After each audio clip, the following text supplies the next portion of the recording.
The following podcast is for mature listeners. Although looked at in a light-hearted manner, some content may be graphic or gruesome. Also, due to the host's complete lack of maturity, those easily offended will probably be offended.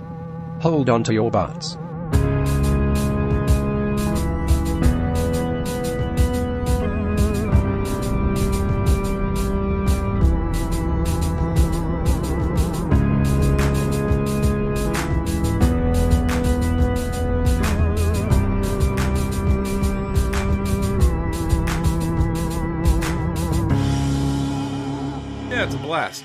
I'm sure. And I'm sure that doesn't come with any kind of weird side effects, right? My penis has actually grown 3 sizes. So wow. I don't even know how you find pants that fit anymore. I'm almost to an average size penis. There you go. Nice. All right. Well, listen, Jake. Jake. After a little holiday break. Yeah, I was going to say. Listen, Jake, this one's a week late, but baby, it's going to be great. Ooh, hit him with it, Dusty. Hey, you like that? That's what I was going for, little Dusty Rhodes. Little Dusty Rhodes. A week late, baby, but it's going to be worth the wait. Let me tell you, this time, we got one that's fine, oh fine. I'm a son of a plumber, baby. And Nature Boy, let me tell you, when we step into Square Circle at the Sportatorium in Dallas, Texas this weekend. All right, it's getting off the rails here. Yeah. I'm glad you knew I was going for a Dusty there. Of course. If you don't know who Dusty is, then get the fuck with it. Yeah. All right, Jake, James, James, Josh, Jordan, Jason. I noticed that we never introduce ourselves. I don't know if these people know who the fuck they're listening to. We don't introduce who we are until the very end of the show, and then we're just like, right. Here's all of our social media handles.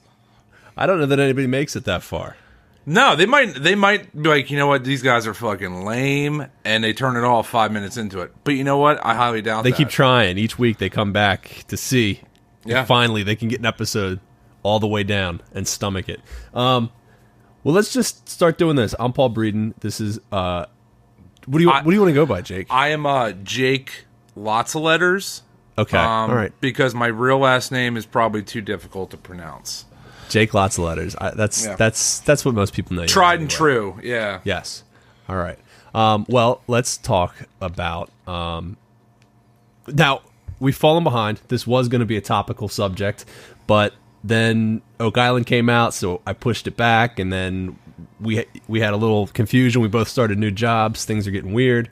So it's semi-topical. Okay. I want to talk about James Joseph Bulger Jr. He was born September 3rd, 1929 in Dorchester. I think it's Dorchester. Is it Dorchester or Dorchester? They don't say Dorchester, right? It's Douchechester, Mass. Douchenberg. You're a Red Sox fan, right? Whoa. Yes, I am. Hit me with it. I think you said it the right way. Dorchester. Right, it doesn't matter. Dorchester. Well, that's the wrong. I know that's the wrong way. Is it Queeftown? Douchechester. Okay, he was one of 6 children. His father worked in a union as a longshoreman. Yeah. I think that just means he loads and unloads boats. Unfortunately, his father lost his arm in a work accident, and the family was reduced to pretty much poverty. Okay. So we're off to a good start. James grew up in a South Boston public housing project. So they're not the best place to grow up. I say they're a poor family. Okay. And he stood out due to his bright white blonde hair, earning him the nickname Whitey. Okay. You know what we're talking about now? Yeah, we're talking about what we're talking about here. Yeah. Whitey Bulger. Yeah. Yeah, see, it all comes together. It all comes together. It's all coming together. Jake, he hated this nickname. He started wearing cowboy boots all the time and hiding a switchblade in them. He did this to try to convince his friends to call him Boots instead of Whitey. That didn't fly. I mean, that's a pretty bold move, though, in fucking South Boston to start rocking cowboy boots with a switchblade in them. Yeah, I mean, my man obviously had some sort of identity crisis. Yeah, he wasn't a fan of the white hair. Could have got probably some hair dye. That would have done a better job than the boots. But Whitey Bulger was a tough kid, believe it or not, and often got into a lot of trouble. Okay. By the time he was 10 years old, he decided... Do you know anything about Whitey Bulger? What do you know about Whitey Bulger? I know that he was involved in some sort of like organized crime. Am I? Yeah, okay. Yeah. That was pretty much the extent of my knowledge on Whitey Bulger. I knew that he was a pretty bad dude. So when he's a bad motherfucking dude. When he was in the news recently for getting murked, I decided, let's look a little further. I didn't know that. You didn't hear this story? Okay, well, hold tight, because we're going to get there, all right? Hold on to your butts, kids. Okay, so by the time he was 10 years old, he decided it was time to live out his lifelong dream. Okay. Do you know what his lifelong dream was?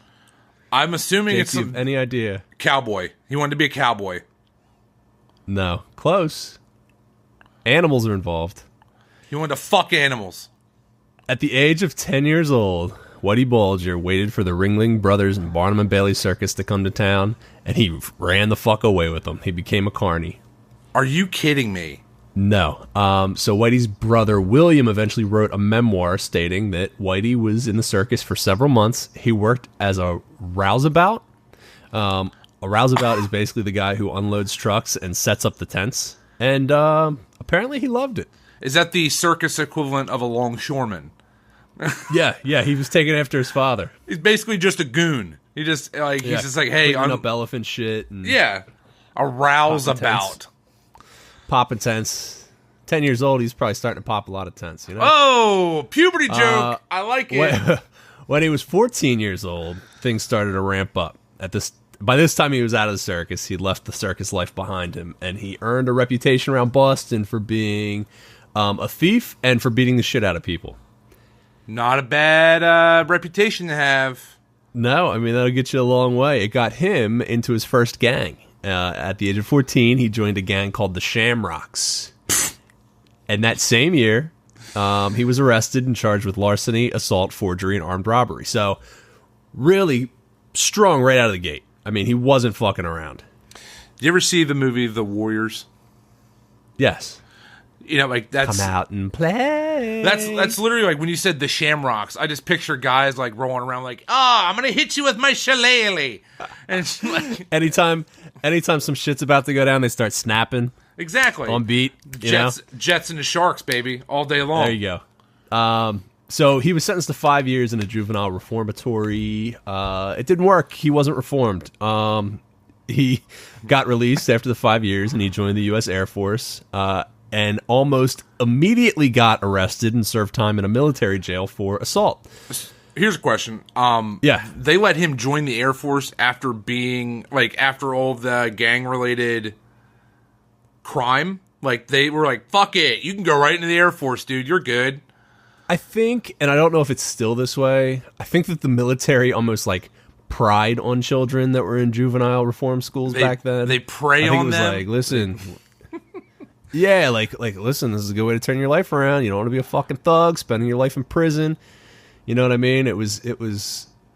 Oh no, I get it, but it just seems kind of weird that they're just like, oh, well, you know, you were in a gang, armed robbery, and all this shit. But you know what? Fuck it, we'll let you join the Air Force. Yeah, come protect the country. Here's a plane. Yeah, well, I guess that's what happened. That's how it went down. But it didn't seem to turn his life around because, as I said, he was immediately arrested and put in military jail for assault. And then after that, he was arrested in a real jail for going AWOL from the military. So, okay. Not a great start. After that short stint, Whitey Bulger received an honorable discharge from the military in 1952. After his honorable discharge, Whitey decided it was time to really clean up his act. I have no fucking idea. I don't know what constitutes as an honorable and a dishonorable discharge, but I would think that joining the army, beating the shit out of someone, and then running away and getting arrested twice in the process would be dishonorable. Yeah, absolutely. But no, honorable. Honorable discharge. Fuck it. You know why? You know why? Because he loves this country. He loves this country. You're damn right.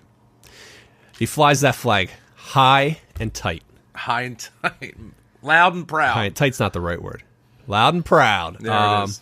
After he got out of the military and received his honorable discharge, he started to rob banks. A lot of banks. He robbed a lot of banks from 1952 to 1956.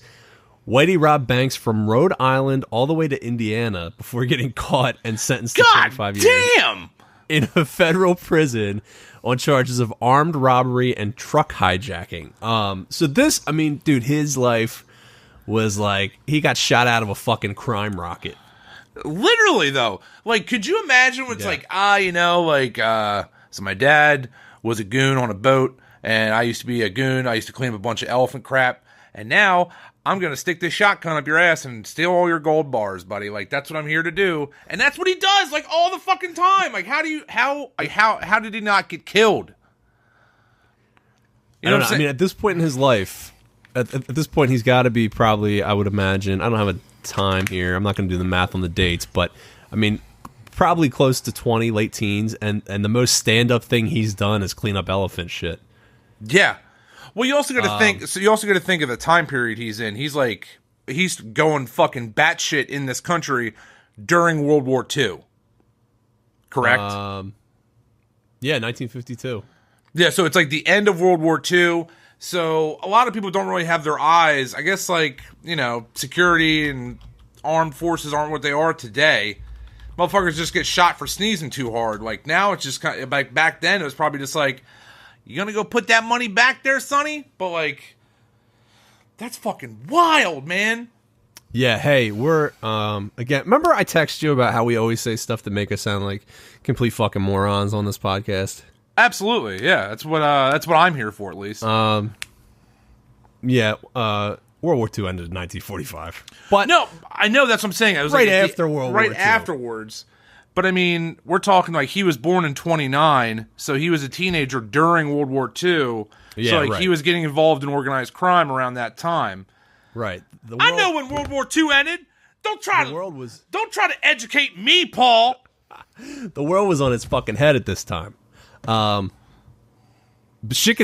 it gets a lot crazier for Mr. Bulger. Okay, so he robs the banks. He gets caught. He's charged with armed robbery and truck hijacking. He is sentenced to 25 years in federal prison. Okay? All right. Stay with me here, because this, you're not going to believe this. Whitey Bulger is sent to an Atlanta federal penitentiary. I ain't never going to believe this shit. Whitey eventually shares these experiences in Atlanta with another mobster named Kevin Weeks. And Weeks, after, you know, Whitey eventually ends up in jail later for other things, he starts sharing these stories that Whitey shared with him. So Whitey told Weeks that while he was in jail, there was a program that was offering inmates reduced sentences in exchange for their willingness to participate in chemical experiments in hopes to find a cure for schizophrenia. Right? What? So Whitey volunteers for these experiments. Over the next 18 months, Whitey and 18 other federal inmates were injected with LSD. The program would eventually become known as MK Ultra, Jake. Holy shit! Whitey Bulger was part of the MK Ultra experiments. Yo, that's fucking dope. My mind, yes. like my mind, I'm standing up right now. Like, my mind is fucking blown. That's fucking dope. Crazy. So Whitey would later say that the inmates that were recruited for this were recruited with deception and that they had no idea what they were going to endure. He said that the experiments were nightmarish and took him to the depths of his insanity. Bulger also kept a journal during this time. So the time he's being susceptible. What's it called? What's the word I want? I don't know. Being during the captive. Time that he's being injected with fucking LSD. Yeah, there we go. Yeah, we'll dumb our way around that. A journal. And in this journal, he talks about how living was terrifying. Like, he was constantly in fear of being injected with more LSD. He wrote that he was constantly hearing voices and feared that if he admitted to anyone that he would be committed to life due to insanity. So he was really fucking losing his mind. But he didn't want to tell anybody because he figured that'd be the end, you know? And we talked about we talked about mental institutes in the past on this podcast, and that's not where you wanted to be in the 1950s. No, because they didn't give a fuck about you. No, exactly. So think about this for a second. This guy, his level of give a shit is already out the window because he's like one of these little Southie Boston fucks who just doesn't give a shit. Right. Then he takes part of this fucking LSD rich program. So his mom, and then he's got to keep his mouth shut about it. Right. So he's seen some shit. He has lived a life already. So later, during his stay in the Atlanta penitentiary, Whitey Bulger was discovered to be planning an escape, right? He wanted to get the fuck out of here. Absolutely, he did. I can understand why. Yeah. So the prison decided that they needed to transfer Bulger to a higher security prison, right? That this prison in Atlanta was not enough. I guess he cracked the code. His plan to escape must have been pretty good, because they're like, we gotta get this guy the fuck out of here. So, Jake, in 1959, Whitey Bulger was transferred to another prison in San Francisco called Alcatraz.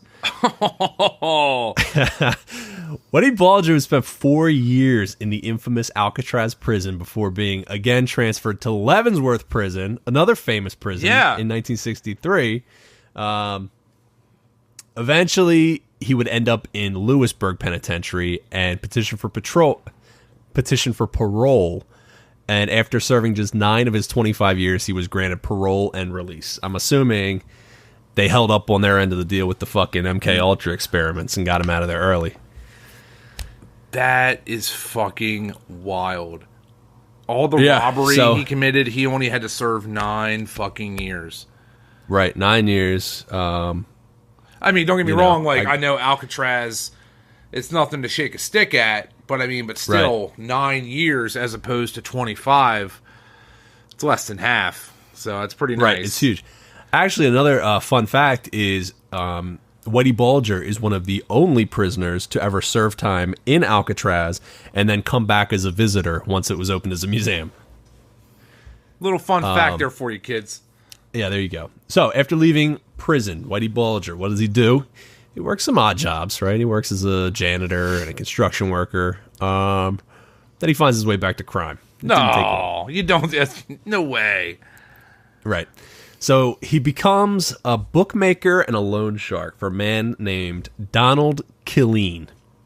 Pretty cool name for a mobster. Yeah. Killeen is the leader of the Killeens, which is the dominant mob in South Boston, and it had been for 20 years. The Killeens were run by Donald, his 2 brothers, Kenny and Eddie, and a guy named Billy O'Sullivan. Okay? Okay. You following here? I'm following. I'm with you. O'Sullivan becomes like a mentor to Whitey Bulger. In 1971, Kenny Killeen gets into a bar fight with this guy named Michael Dwyer.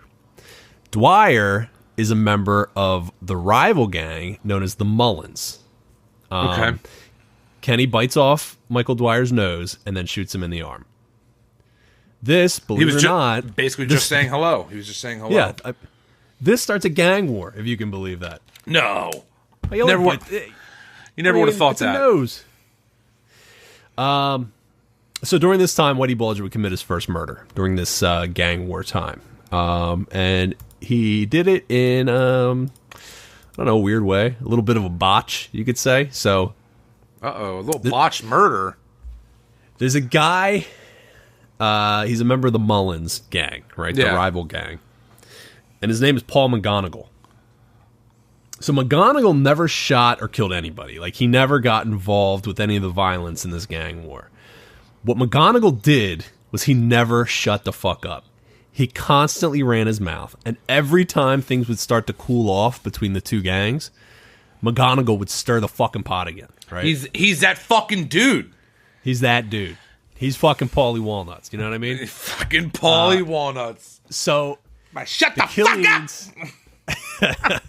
the Killeens want McGonigal out of the picture. They want this whole thing to end, and it's not going to happen with. They just want to squash it. Yeah, they just want to squash it. They send Whitey to deal with the situation, right? Okay. So Whitey does. He finds McGonigal. He shoots him right between the fucking eyes. Oh, right between the fucking eyes. Right between the fucking eyes. That's Whitey Bulger's first murder.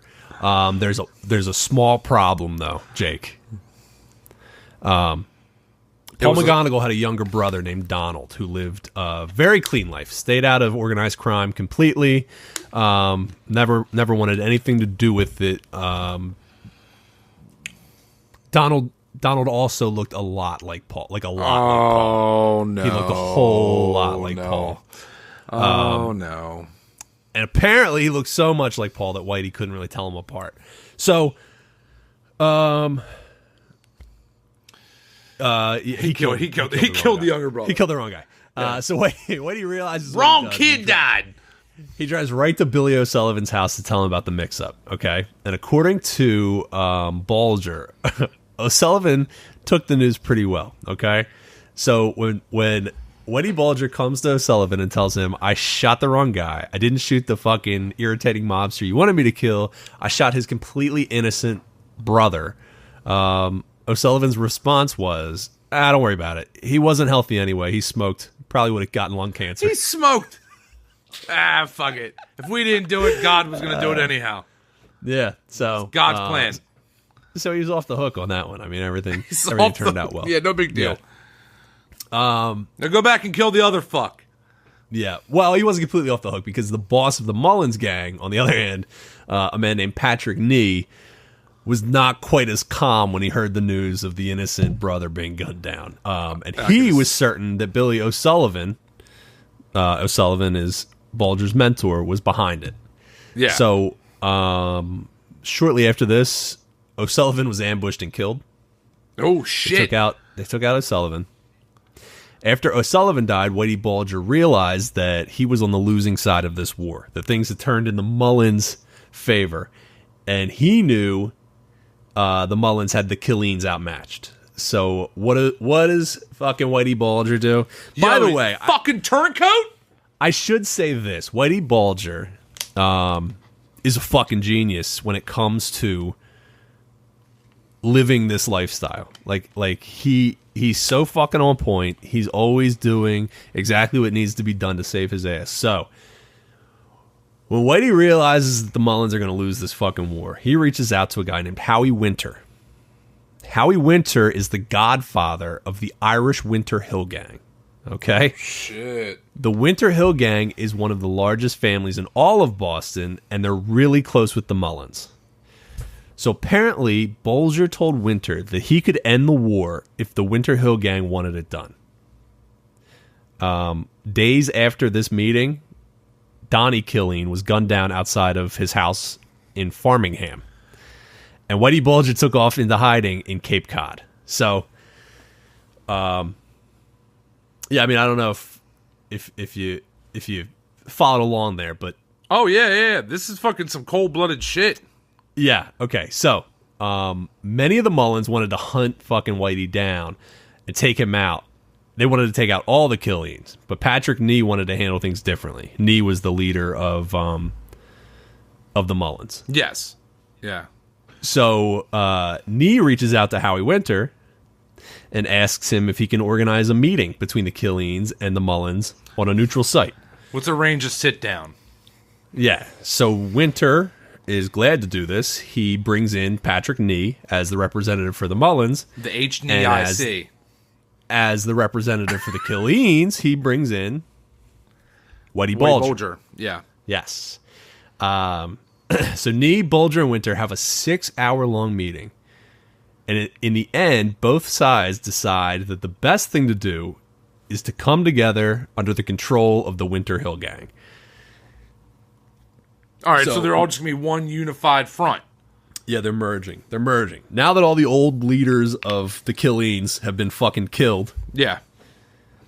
Everything's cool. They're all going to just get together. They're going to hang out with fucking Howie Winter. They're going to chill with his gang. And, it's better for everybody. Yeah.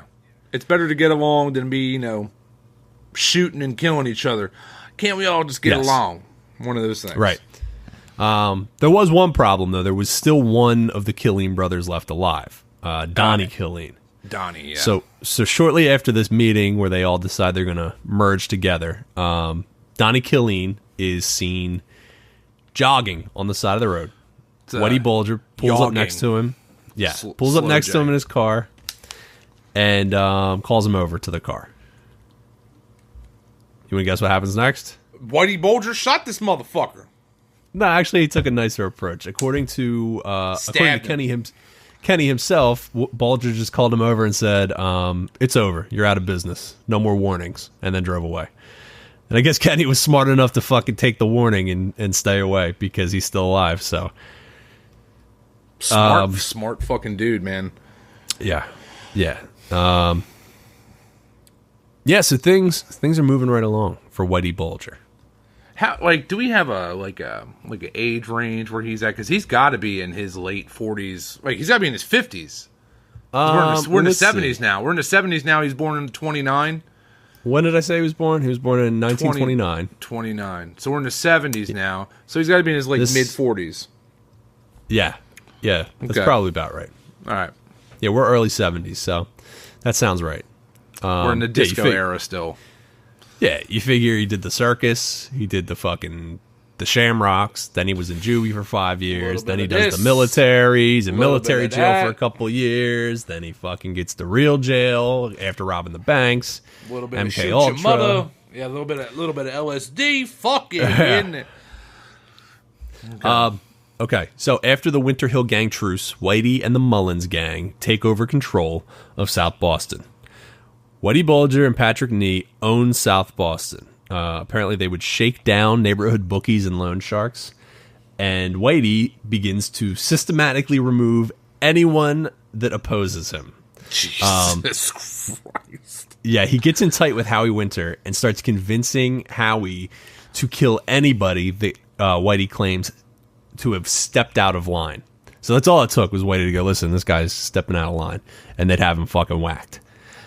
In a later interview, Howie Winter claimed that Bulger was highly intelligent and very manipulative, and that Whitey Bulger could teach the devil some tricks. Ooh. So that's the fucking godfather of South Boston's mob talking about Whitey Bulger here. Yeah. Giving him some during props. This time, giving him mad props. Giving him a little street cred. There we go.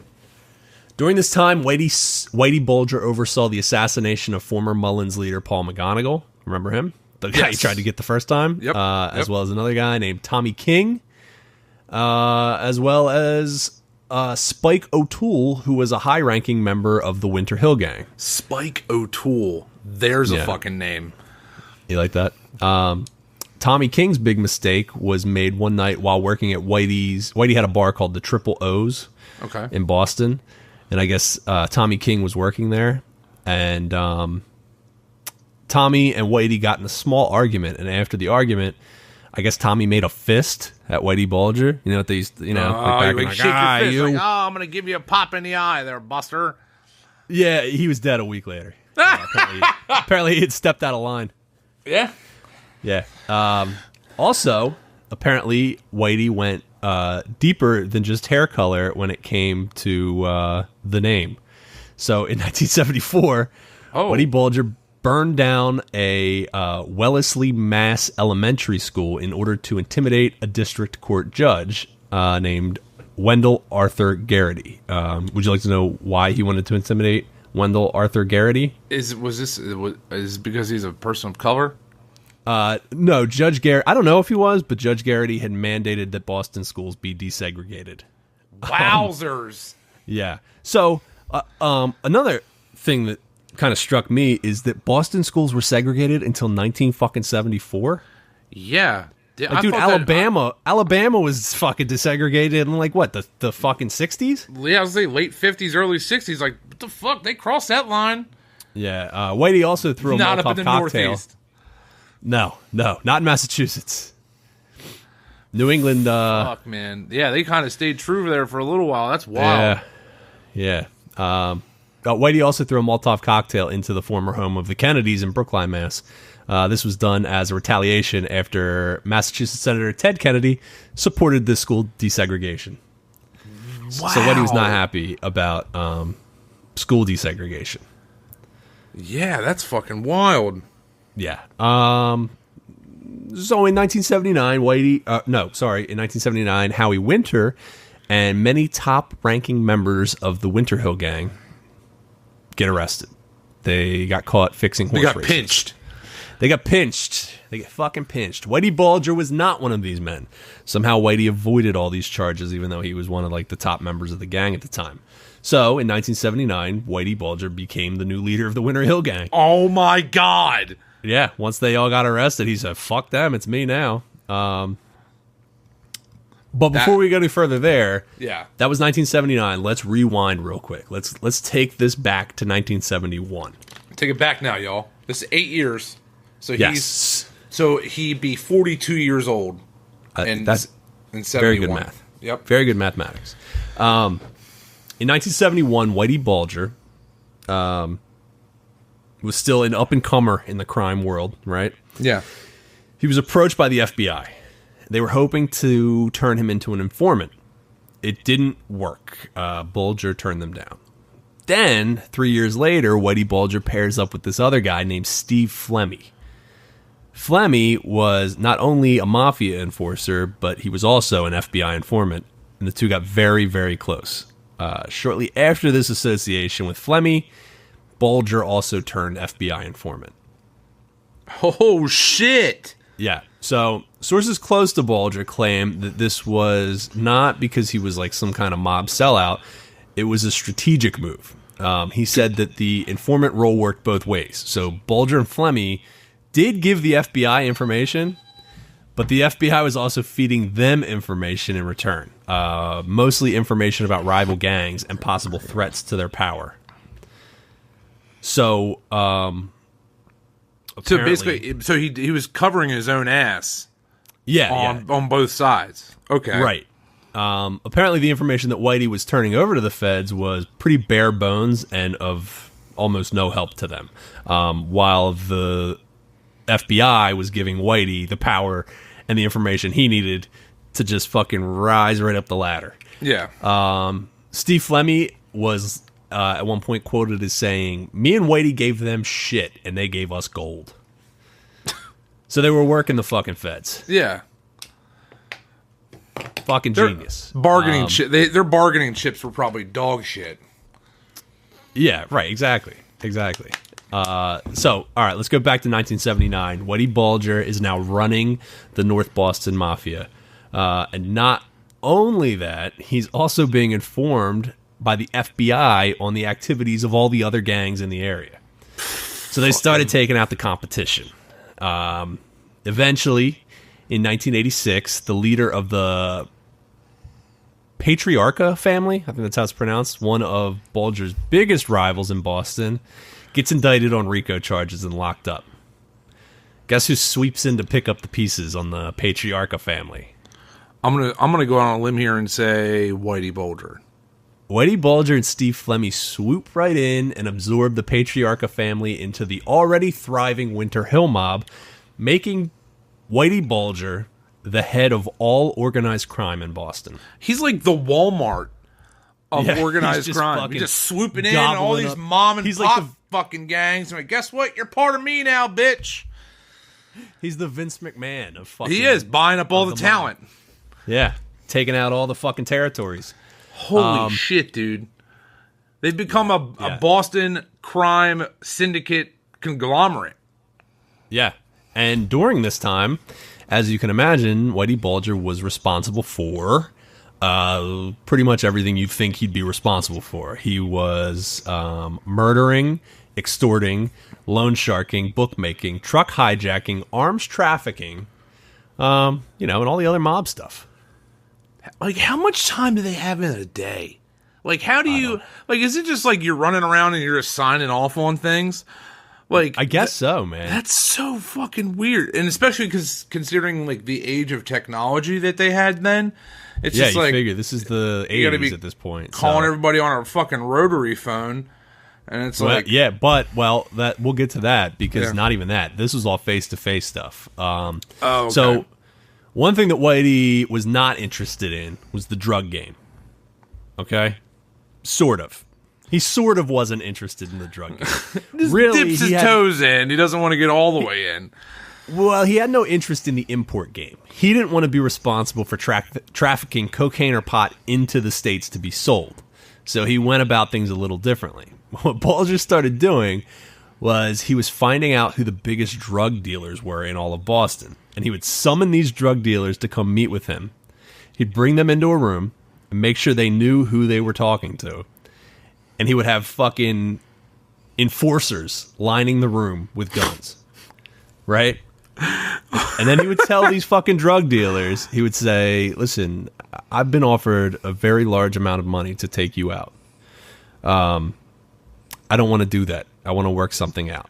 And this, as you would imagine, usually led to deals where Whitey would receive portions of the drug money get a as cut. a protection plan. So he was protecting these fucking drug dealers from no one because this was just him saying, hey, people are paying me to fucking kill you. Yeah, and that's how he got in on the drug money. He didn't actually traffic any drugs. He didn't deal any drugs. He had no contact with any drugs. He just fucking skimmed a little off the top. Fucking genius, dude. He just wants a taste. He just wants a taste. But my man's got an appetite that cannot be quenched. Right. Yes. Or satisfied, I should say. Well, quench works too. Yeah. You can quench a taste. Yeah. Another interesting thing about Bulger was he had rules. He had drug rules. Drug rules. So Whitey Bulger did not allow heroin in Boston because he didn't want the people. Heroin. He didn't want the people of Boston to be addicted to heroin. Yeah, he thought that the drug was dirty, and if you were caught selling heroin in Boston, you were quickly sent a message that Whitey Bulger did not want you selling heroin. You received a Whitey Bulger cease and desist, if you know what I mean. And that's worse than getting shook down by the cops. Yeah. And the same thing would happen to anyone caught selling angel dust or dealing drugs to children. The man had morals. He hated black people. He loved being in prison, but he had fucking morals. Threw a Molotov cocktail through one of the Kennedys. Fucking fucked the windows. No big deal. But I don't like the heroin. Get the heroin and don't be selling no drugs to our fucking kids. No angel dust. No angel dust. Specific. Not in That's here. such an odd thing. Like, angel dust? Really? Yeah, like no PCP, no hallucinogenics. Fish to fry? You know why? No LSD. No LSD. And there it is. That's why. Because he was already exposed to it. Yeah. Okay. So law enforcement had a hell of a time trying to build any type of case against Whitey Bulger because Whitey was fucking smart. And he was also terrified of wiretaps. So he instructed everyone around him to never discuss business over the phone or in cars. So back to your point before, they couldn't even make calls on these fucking rotary phones because Whitey wouldn't allow it. Everything was done in person. Smart man. Yeah. Another issue with catching Whitey Bulger was Boston had a very strong code of silence. Now, what does a code of silence mean exactly? I had to look this up. Okay, so basically, I thought the code of silence was some kind of mob bullshit. It's not. Well, kind of is, but it's the law enforcement mob. So basically, there were plenty of people in law enforcement who knew what Bulger was up to, right? Okay. The problem was a lot of those people weren't exactly following the letter of the law during their interactions with Bulger. Okay, so Whitey was a very powerful man in Boston, and the police were not paid a whole hell of a lot of money in the late 70s and early 80s. So Whitey hooked these fucking people up to keep their mouths shut.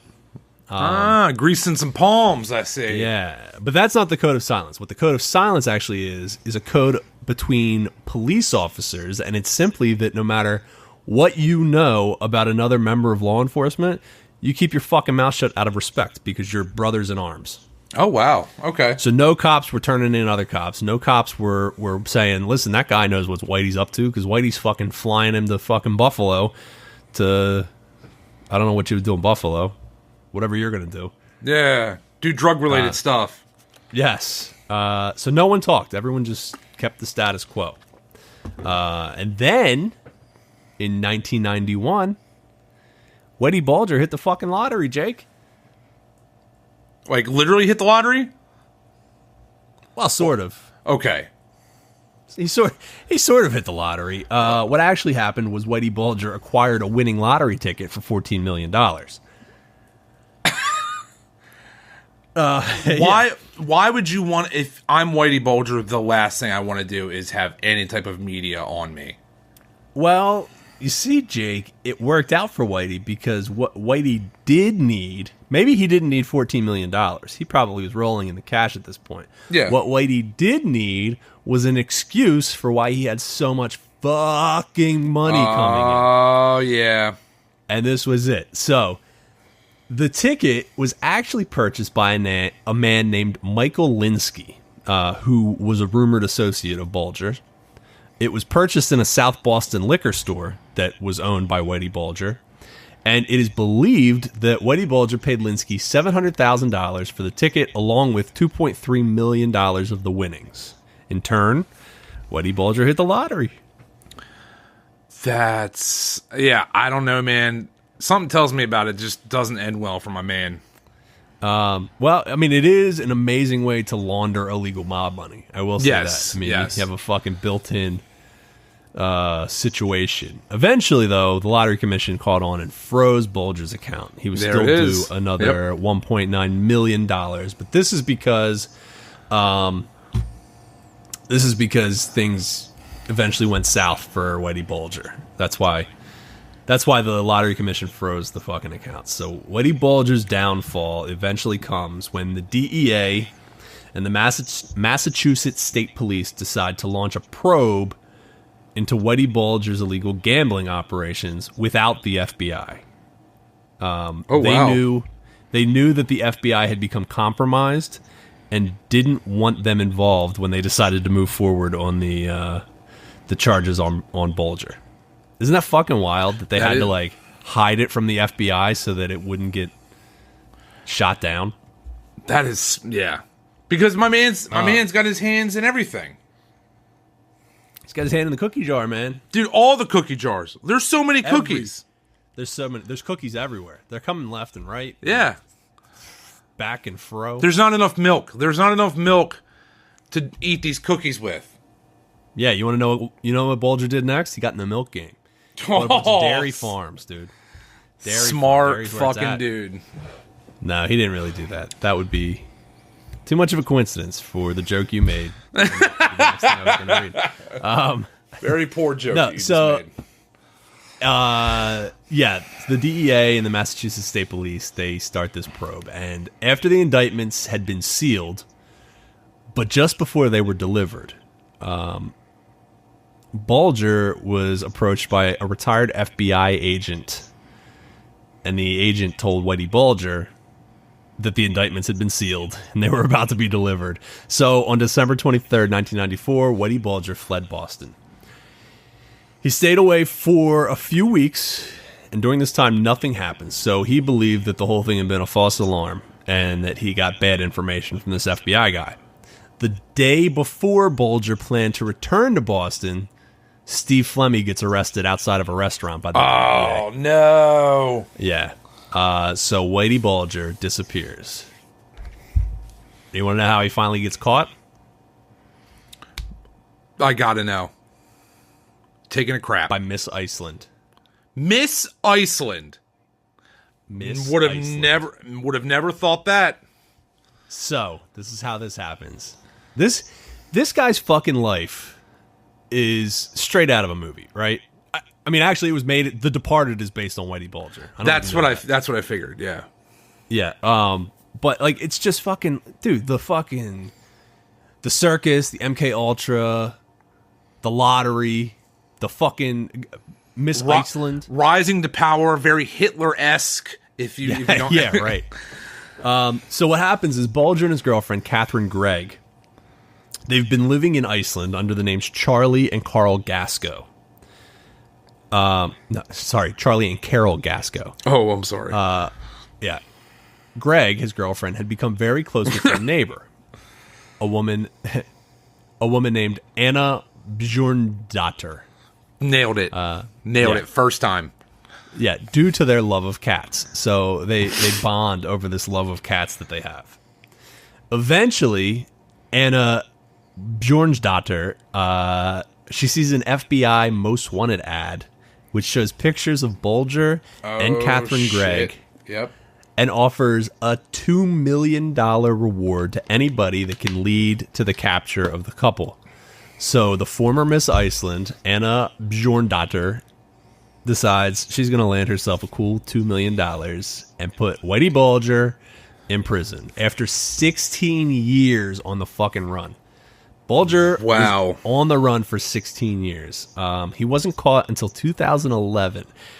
So he evaded the law for 16 years and spent 12 of those years on the FBI's top 10 most wanted list. Holy shit, man. Yeah. Yeah, pretty impressive. You would think that after like maybe 10 years, like, well, maybe he died. 15 years, I would think they'd forget about him. But no, they got him. That's fucking don't give wild. Up, dude. Well, and at what point do you go, fuck it, you know? Just let it. Who cares? Dude, I would give up. I mean, me knowing myself, I'd make 3 weeks. I'd be like, fuck it. 3 weeks, big fuck He's gone. He's the fastest kid alive. He's so fast. I can't catch him. He's so fast. In 2013, Whitey Bulger was held on trial with 32 counts of racketeering and firearm possession. Included in the racketeering counts were allegations that Bulger was complicit in 19 murders. So they threw the whole book at him. The whole book. Yeah. The trial lasted 2 months and included 72 witnesses. Bulger is eventually convicted of 31 out of the 32 counts of racketeering. And as part of the charges, the jury convicts Bulger of 11 of the 19 murders.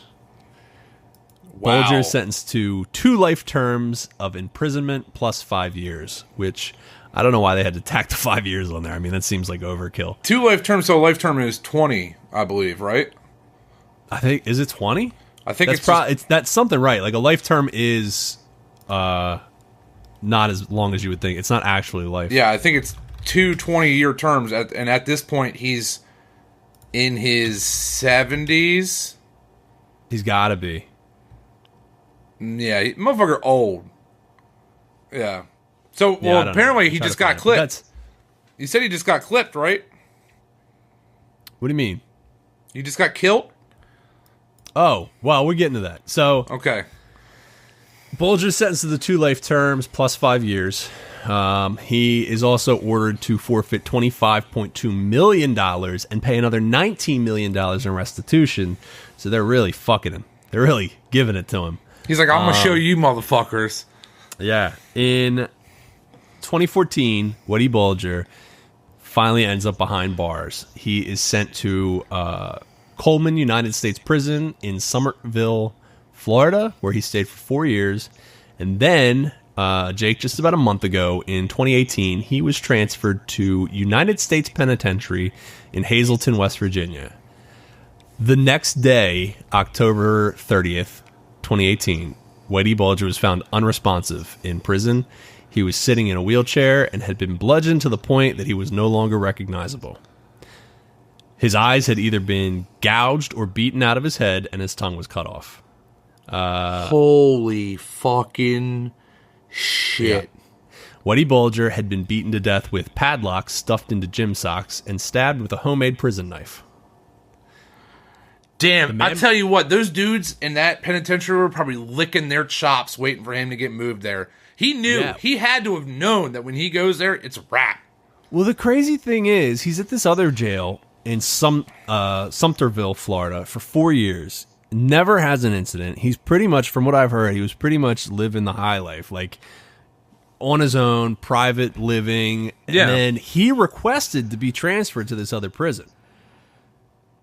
Wow. Maybe he was ready to go. Maybe he was ready to pay for his just desserts. I have no idea. Yeah, his just desserts. Yeah. The only other thing I have is the man who was behind the attacks was a Massachusetts-based mafia hitman named Fotios Freddy Gase, and he was notorious for his hatred of mafia rats. All right, then. So, I guess it's not out of the question to suspect that this was due to his ties with the FBI and his days as an informant. I'm guessing that's what led to this brutal attack. But he was pretty much wheelchair bound and really, really fucking old at this time. So well, you know what? They just beat the shit out of an old guy. It's a little fucked up to beat up a damn near a cripple. So, but I mean, my man did some real fucking shit over the years. He did some heinous shit. There's probably people out here who think he deserves it. Without a doubt. Obviously, Freddie Gase thought he deserved it, but that was more on a criminal base. You know what I mean? Dude, my man did loyalty. the most amount of shit in his lifetime. Yeah, dude. This guy's life was like fucking. You ever see Big Fish? This guy lived like a Big Fish-esque life. Yeah, like multiple lives in one life. Yeah. I bet at his funeral, like all the fucking the circus trainer was there. The fucking Danny DeVito was there. Yeah, the scientists who injected him with fucking LSD were there. Like, hey, what's up, buddy? Yeah, and we got some more shit for you. We got some more shit. It was. I'm sure it was a whimsical funeral for Whitey Bulger. Oh yeah, without a doubt.